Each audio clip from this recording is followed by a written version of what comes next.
Under a slate-gray sky as summer waned, a small group of friends decided to spend a weekend deep in the wilderness, a getaway meant to be full of shared laughter, s'mores by the fire, and starlit campfire tales. What began as a hopeful escape soon descended into a nightmare that would forever haunt their memories. Mia, Raj, Sam, and Ellie arrived at the secluded campsite late in the afternoon. Tucked away among towering pine trees, the clearing exuded a serene, almost ethereal calm.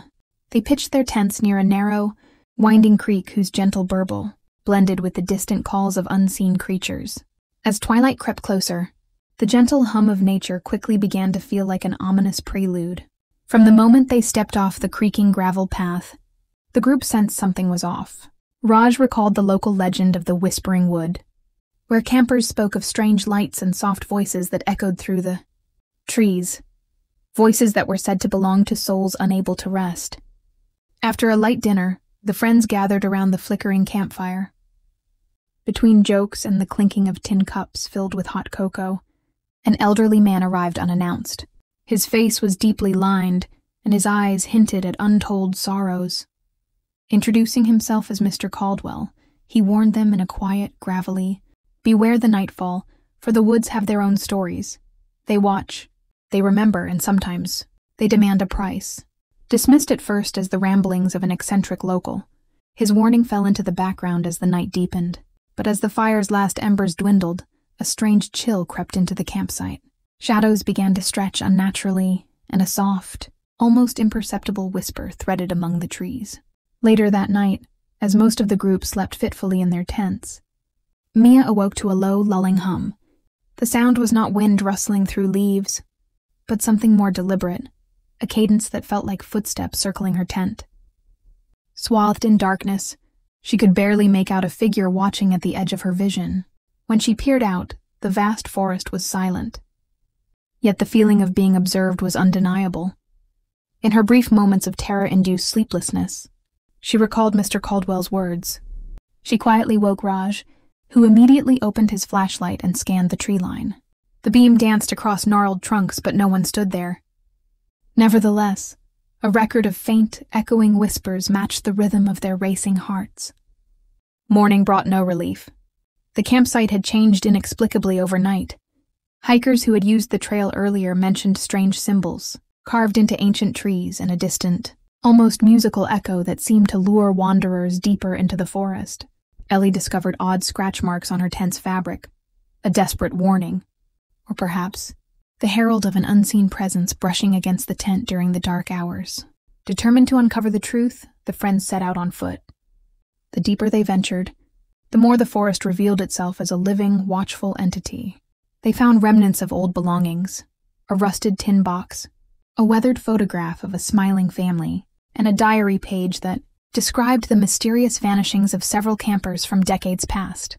Each artifact deepened the horror of the place, a forgotten cemetery barely visible. In the undergrowth, moss-covered headstones with names that blurred into time, and a solitary carved figure depicting a woman with hollow eyes forever waiting. As dusk bled into night once more, panic turned to stark terror. The friends reconvened, their faces etched with the realization that something supernatural orchestrated these events. That evening, while trying to relight the campfire, Raj's hands trembled not only with cold but with dread. A series of shrill echoes, a cacophony of whispers, now demanding and accusatory, ensued as unseen forces circled the group. Sam, emboldened by adrenaline, ventured out to confront the source of the sound, holding only a flickering lantern. Moments later, a blood-curdling cry tore through the silence. Within minutes, the comforting circle of light was swallowed by darkness. Mia and Ellie, huddled together, could hear frantic footsteps and murmured voices that seemed both near and impossibly far away.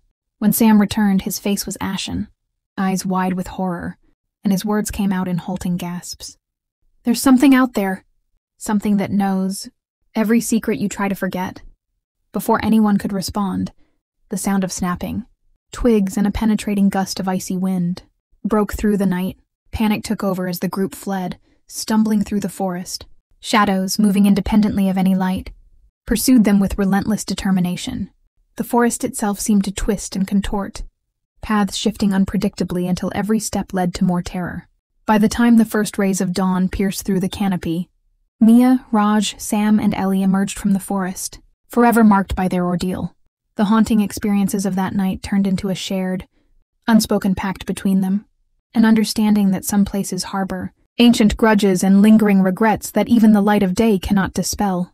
Back in the safety of civilization, each friend grappled with nightmares and the persistent feeling that the forest, the whispers, and the mysterious symbols would always be lurking just at the edge of vision.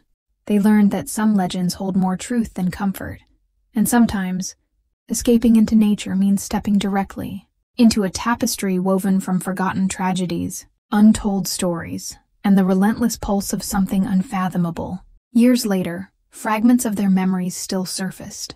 In the hum of a quiet night, or the rustling of leaves on a cold breeze, echoes of that cursed camping trip whispered reminders of the past. No matter how far they ran, the forest's secret and the spectral warnings of Mr. Caldwell remained. A reminder that nature can be as merciless as it is beautiful, and that every serene landscape might hide a horror waiting in the dark.